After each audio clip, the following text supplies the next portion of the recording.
This is the first thing we do. If you work with us, we use what we call the Ivy Success Formula. We assess where you are on the chart now, and then we get a team of people to say, this is what you need to do. And we take an inventory of what you have, what you're already working with, what you love, what your major might be. We take a look at a number of things to try and find how to quickly get you to level 4. Now, you might be thinking, oh, I'm already a junior and there's no time left. Actually, there's plenty of time. It may not be as robust, but there's plenty of time. If you're willing to do the work, it's plenty of time to get to level 4. Okay. For those who are serious about an Ivy League or an Ivy level institution, then we really push for also the level 5. So this is always step 1 for us, because the academics should go unstated, but obviously you need the academic rigor to get your foot in the door to any of the colleges that you're shooting for. But then this is quickly number 2. Okay, so that's step 1 in our Ivy Success Formula. Step 2 is the essay. Remember, I said you need a number of essays. This is what we focus on. So what most people do is focus on the one personal statement, and they pour all of their time and energy into 70 to 80% in the personal statement, not really giving enough time and energy to all the supplements. So we teach this in essay camp. The students' goal is to leave with either solid drafts or good drafts enough to send them off in these 4. So a who am I essay, what am I good at, what's something cool about me, and why this major. This is the goal of essay camp.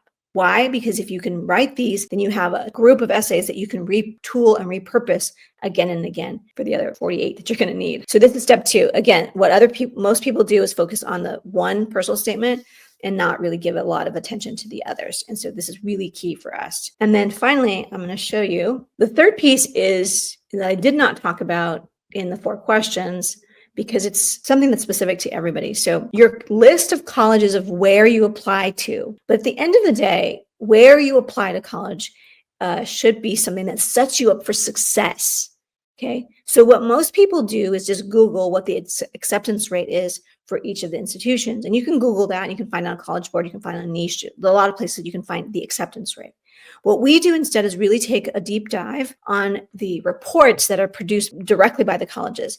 And we have done the homework for you. So if you're one of our students, you just got this last week. It's over 100 colleges that we've already done the research for you and have these numbers. I'm just going to give you this example here. If you just take the Ivy League schools, these first 8 here, and I scroll over to here, these 2 columns, male and female applicants, you see that there is a clear winner as to which of the Ivies where one gender has an advantage over the other gender. So we take a look at a deep dive and we make sure that your list of colleges represents the leverage and the value that you're going to bring and how you're going to stand out. So now if I just scroll down a little bit and you look at MIT and Caltech, you're going to see that it's the complete opposite. So this is MIT and Caltech right here. And so this is the male number and this is the female number. So why am I saying this? I'm saying this because a number of things go into the list of colleges. It includes understanding your school profile, where students from your high school have been admitted before. That plays a role. It includes which colleges value early decision applicants, out-of-state applicants, females, males. There are a number of factors that should go in